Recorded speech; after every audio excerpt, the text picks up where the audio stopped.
this is me and this is my new podcast for self-love, self-care, and motivation. This is Mina, your host, and today, again, this is the newest episode of April. Happy to be here. Let's get into it. Okay, first thing first, can we all agree that the talking stage is literally one of the wildest emotional roller coasters invented? Like, someone literally invented it to confuse us, and honestly, it works way too well. You start out thinking, okay, chill, let's just see where this goes. And you're totally grounded, totally yourself. And then 3 messages in, your brain is already hosting a full on investigation. That little dry, haha, he sent, suddenly it's a personality test, a vibe check, a secret code, maybe even a clue that he's emotionally unavailable. And your brain is like, maybe he's just mysterious. Yeah, mysterious. Totally mysterious. No, girl, he's just not trying. And here's the thing, we all know it deep down. There's always that tiny, calm, quietly judging part of your brain whispering, this is not it.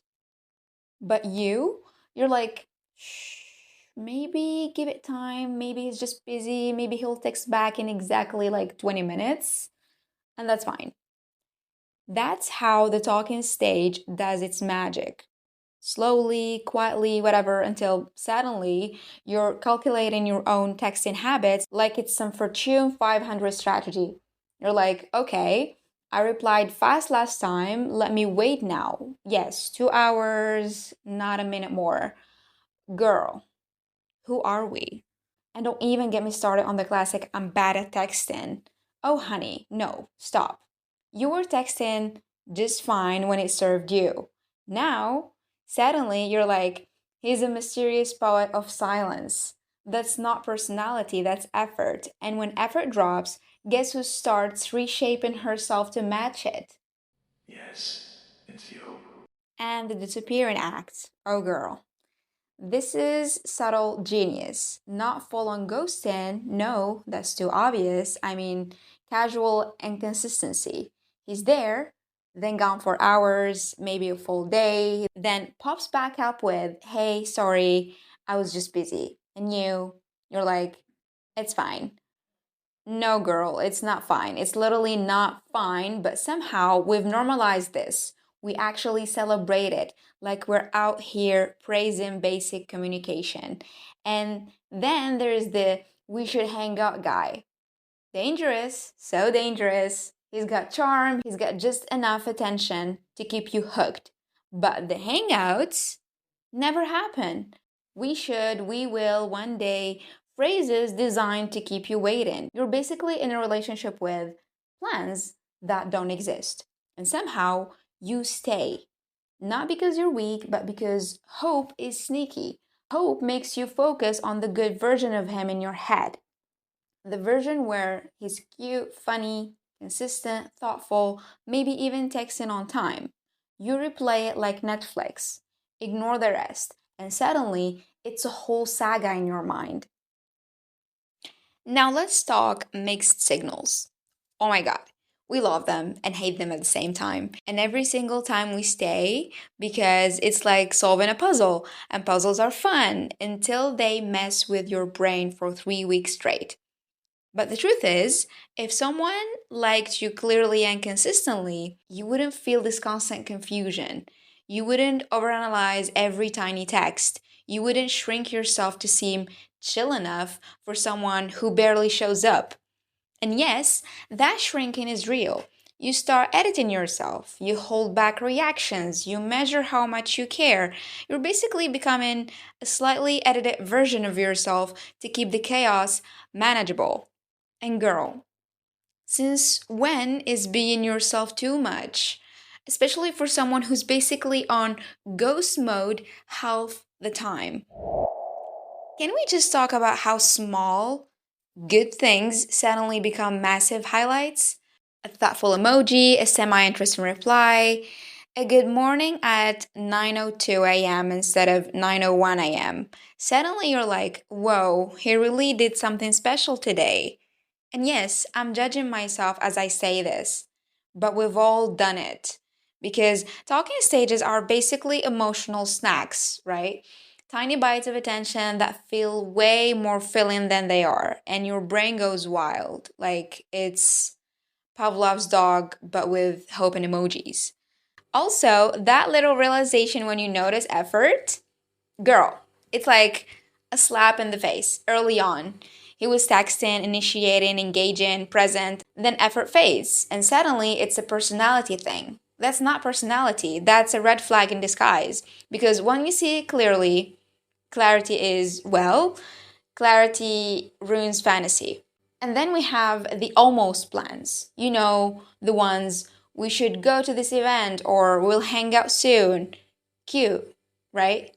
Except it never happens. It's always in the future. And staying in that limbo, that's literally the definition of wasted emotional energy. And let's be honest, we stay anyway because the small hope that it might happen someday is addictive. And hope is such a convincing liar. It makes you ignore reality and cling to potential. And that's where the talking stage really wins. It turns you into a psychic detective for someone's future behavior while ignoring current patterns. And then we edit ourselves. We shrink. We pause reactions. We hold back opinions. We are careful. We are chill. We're not even ourselves anymore. And that's the kicker. We're doing it to maintain someone else's vibe when they barely show up consistently. Girl, that's absurd, and yet we do it.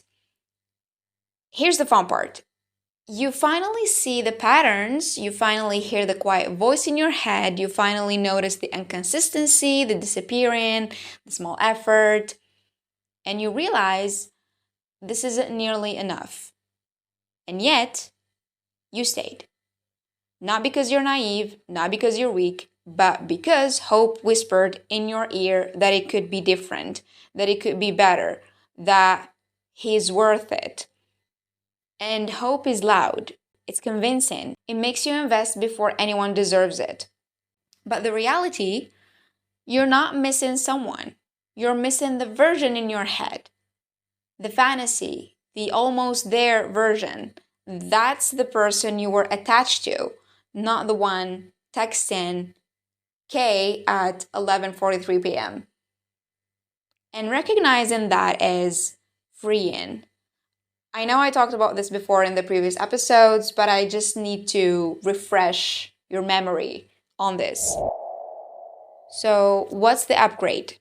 You stop overanalyzing every tiny message, you stop stretching hope to fit someone else's lack of effort, you step back, you stop investing in someone who isn't showing up consistently, and suddenly everything is clear. Let's be real. If he says, I'm bad at texting, guess what? You can also be bad at replying. It's allowed. Silent revenge, self respect, growth. It's a win win. And honestly, the talking stage is basically a personality test combined with a patience test. And girl, we all fail it at some point. But the lesson, it's not about someone else. It's about noticing how quickly we normalize inconsistency, how much energy we give to potential, and how long we let hope do the heavy lifting. Next time, we catch it earlier. Next time, we step back sooner. Next time, we sip our tea, laugh at the chaos, and say, nope, not today. And that's how we win the talking stage, by staying honest with ourselves, by refusing to overinvest, and by keeping our energy for someone who actually shows up consistently, clearly, and actually wants to. Anyway, this is me spilling all the tea, all the talking stage horrors, the tiny wins, the hope, the overthinking, the small emojis that meant way too much. I've done it, you've done it, we've all done it. And honestly, it's fine. We needed this. We needed to laugh. We needed to realize how ridiculous it is. And we needed to know the red flags were obvious from the start. So sip your tea, your coffee, whatever, scroll on TikTok and take notes for next time. Because the talking stage, girl, it's chaotic. But now we're ready for it. That was all for today's episode. Thank you so much, guys, for listening. Have a nice day.